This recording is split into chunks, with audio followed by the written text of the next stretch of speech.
5살 딸이 스마트폰 과의존 같습니다. 딸에게 신신당부해도 시간을 미리 정하고 해도 지켜진 적이 없습니다. 스마트폰을 뺏으면 세상을 뺏긴 듯이 자지러지듯 울고 물건을 던지기도 합니다.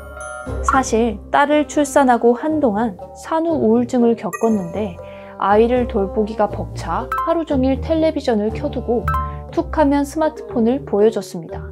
지금은 딸 상태가 계속 심각해지니 모든 게 제 책임인 것 같아 죄책감으로 괴롭습니다. 영유아의 스마트폰 사용은 양육 환경과 밀접한 관계가 있는데요. 양육자의 스마트폰에 대한 습관이나 태도에 따라 영유아의 스마트폰 사용 습관이 형성될 가능성이 큽니다. 특히 주 양육자인 어머니의 양육 환경과 스마트폰 사용 습관의 영향을 받는 것으로 나타나는데요. 육아의 어려움을 대신하려는 목적으로 아이에게 스마트폰을 주어서는 안 됩니다. 영유아가 미디어를 이용할 때는 보호자가 컨텐츠를 선별하고 유아와 함께 보면서 적절한지 확인하고 내용에 대해 상호작용하며 유아의 일상생활 경험과 연결시킬 수 있게 지도해 주어야 합니다. 또 가족 모두가 가정 내에 디지털 기기를 사용하지 않는 공간과 시간을 정해두는 것이 좋습니다. 식사 시간과 잠자기 1시간 전에는 영상 매체를 이용하지 않도록 해야 합니다.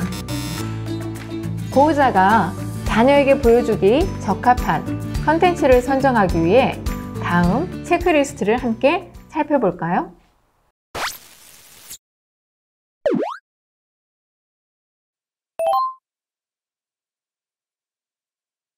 부모의 스마트폰 과의존에 대한 자기인식과 자기절제가 자녀들의 스마트폰 과의존 예방에 대한 인식을 갖게 하는 효과가 있는 것으로 나타났습니다. 따라서 영유아의 스마트폰 과의존 예방을 위해서는 부모가 먼저 스마트폰 활용법을 제대로 인식하는 것이 필요합니다.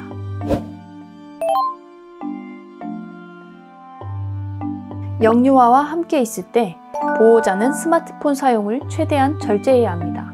스마트폰을 사용해야 한다면 영상통화 기능만 보호자와 상호작용하며 사용하도록 하는 것을 권유하며 이용 시간은 30분 내로 제한하고 보호자와의 상호작용이 필수입니다. 가장 중요한 것은 부모가 영유아에게 미칠 수 있는 스마트폰의 부정적 영향을 이해하고 대안을 마련해 지속적으로 실천하는 것이 가장 중요합니다.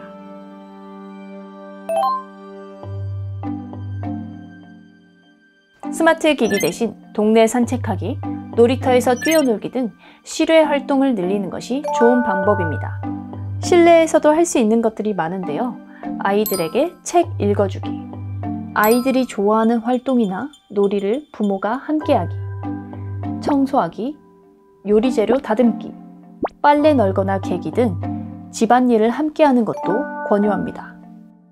또한 스마트 미디어를 사용하지 않는 날을 정해 스마트 기기 사용 대신에 하고 싶은 것, 예를 들어 캠핑 가기, 친구들 초대하기 같은 약속들을 정해서 지키는 것도 좋은 방법입니다.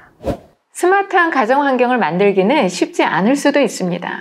특히 보호자들은 스마트 기기 과의존의 심각성을 모르고 있어서 영유아 자녀에게 스마트 기기를 허용하는 경우가 많은데요. 이 영상을 보신 뒤에 작은 것부터 실천한다면 어느새 스마트한 가정 환경이 만들어져 있을 것입니다.